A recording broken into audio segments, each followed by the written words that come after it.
Oke, selamat datang di channel Nabla Education. Video ini adalah video soal latihan dasar KSN Fisika SMA bagian ke-13.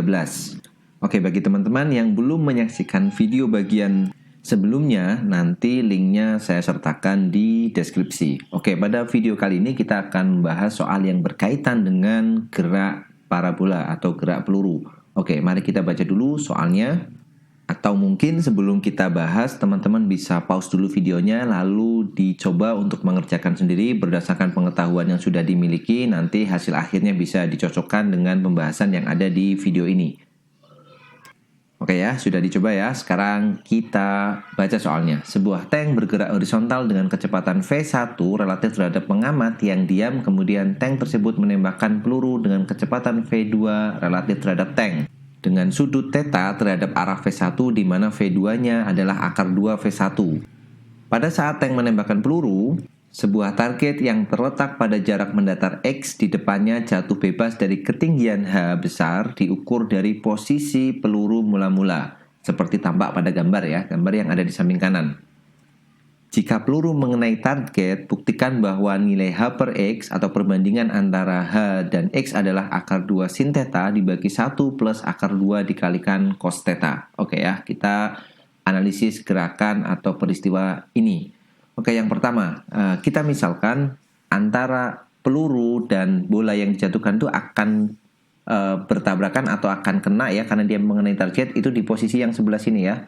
Kita beri nama posisinya diukur dari ketinggian awal ini adalah misalkan H kecil. Nah, jadi posisinya adalah H kecil di sini. Ini adalah posisi di mana peluru nanti akan kena ke bola. Nah, di sini kita tahu bahwa tank itu bergerak dengan kecepatan V1 relatif terhadap pengamat yang diam atau relatif tanah ya. Berarti tanknya ini dia punya kecepatan V1 sedangkan pelurunya itu punya kecepatan V2 relatif tank. Jadi pelurunya itu dia punya kecepatan nih ke sana V2 tetapi relatif terhadap tank bukan terhadap tanah ya. Oke, yang kecepatan peluru ini kita uraikan ke arah sumbu X dan ke arah sumbu Y ya. Maka kita akan dapatkan yang ini adalah V2Y yaitu V2 sin theta ya. Kemudian yang ke arah horizontalnya adalah V2 cos theta. V2 cosinus theta. Nah, kemudian untuk bola ini dia akan dijatuhkan, karena dijatuhkan maka di sini kecepatan awalnya 0 ya. Nah, apa syaratnya supaya peluru dan bola itu bertemu atau pelurunya mengenai bola target? Maka syaratnya adalah waktu yang dibutuhkan peluru untuk sampai di posisi H kecil ini adalah sama dengan waktu yang dibutuhkan bola untuk jatuh sampai di posisi H kecil ini ya. Oke, sekarang kita mulai dari bola dulu. Bola itu akan jatuh ya, jatuh pada ketinggian berapa? Berarti jarak yang dia tempuh sampai di posisi bertemu adalah H besar dikurangi H kecil ya. Berarti jarak yang ditempuh oleh bola ini sampai di posisi ketemu ini adalah H besar min H kecil. Maka dengan menggunakan persamaan GLBB ya vertikal, maka kita dapat jaraknya H besar min H kecil sama dengan setengah dikalikan G dikalikan T kuadrat. Atau kita punya persamaan ya, kita kalikan dengan 2 semua, 2H per H per G sama dengan T kuadrat ya. Nah, kita dapat nilai T-nya nih. Berarti T-nya sama dengan akar 2 dikalikan H besar min H kecil per G. Ini persamaan 1 misalkan ya. Sekarang kita lihat untuk pelurunya. Nah, untuk peluru kita bagi geraknya menjadi 2 orientasi ya, ke sumbu X dan ke sumbu Y. Kita analisis dulu ya, ini adalah untuk peluru dulu. Kita lihat ke sumbu Y dulu ya, ke sumbu Y atau ke yang bagian vertikal ya. Kita tuliskan dulu persamaannya seperti biasa, nanti kita pakai yang kita butuhkan. Berarti ketinggian yang dia peroleh dalam waktu T ini atau supaya mengenai target adalah H kan, ketinggiannya H. H itu sama dengan apa?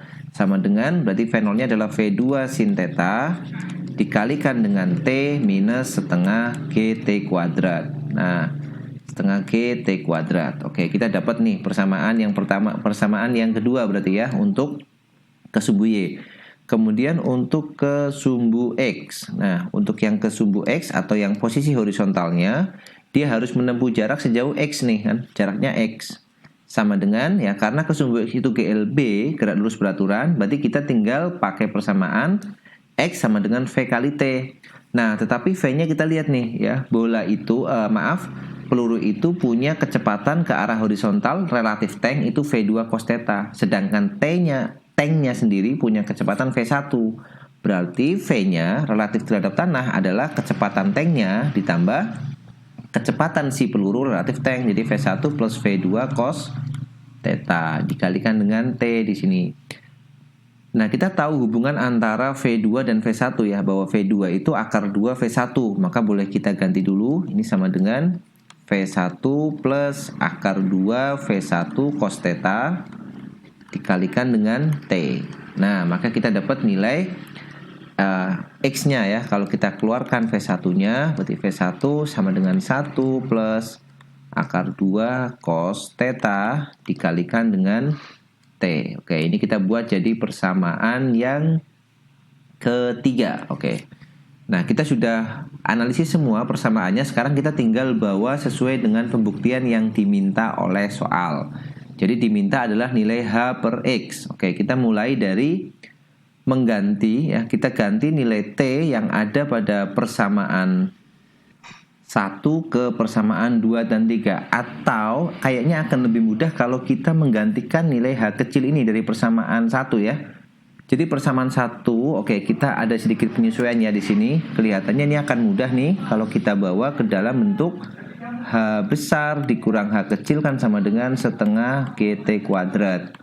Berarti H kecilnya sama dengan H besar min setengah GT kuadrat. Ini kelihatannya akan lebih mudah ini ya.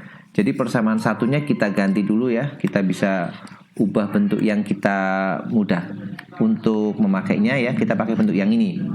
Nah, persamaan 1 kita gantikan dia ke persamaan 2. Jadi kita cek dulu 1 dan 2. Maka kita akan punya H kecilnya H besar min setengah GT kuadrat ya. Berarti H kecilnya kita ganti ini H besar minus setengah GT kuadrat sama dengan V2-nya kita ganti tadi. V2-nya adalah V1 kali akar 2. Berarti akar 2 dikali V1 sin theta dikali dengan T dulu. Kita biarkan T-nya minus setengah GT kuadrat. Nah, ya kelihatan di sini ya kenapa dipilih persamaan ini. Karena di sini setengah GT kuadrat bisa kita langsung coret nih.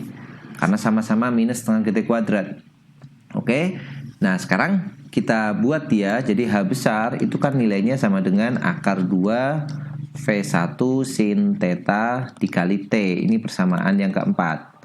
Nah, sekarang kita selesaikan persamaan 3 dan 4. Kita ambil nilai T-nya dari persamaan 3 ini ya. Supaya kita dapat H per X nanti kan diminta oleh soal perbandingan antara H dan X. T-nya kita ambil di sini, masukkan dia ke sini ke persamaan 4. Maka kita akan punya H sama dengan akar 2 dikali V1 dikali sin theta, kemudian dikali T-nya X dibagi ya, V1 dikalikan 1 plus akar 2 cos theta. Oke, maka V1-nya bisa kita hilangkan. Maka kita punya bentuknya, kita rapikan dulu sejenak. Jadi akar 2 dikali sin theta dikali X dibagi dengan 1 plus akar 2 dikali cos theta. Nah, X-nya kita pindah ruas ke kiri. Maka kita punya H per X itu sama dengan akar 2 sin theta dibagi dengan 1 plus akar 2 cos theta. Nah, ini adalah nilai H per X yang kita peroleh. Kita lihat apakah sama dengan yang diminta soal. H per X sama dengan akar 2 sin theta dibagi 1 plus akar 2 cos theta. Nah, ternyata sudah sama ya, sudah sesuai. Maka kita sudah membuktikan apa yang diminta oleh soal tersebut. Ya, oke ya. Itu video pembahasan pada kesempatan kali ini. Semoga bermanfaat. Kita jumpa lagi di video selanjutnya.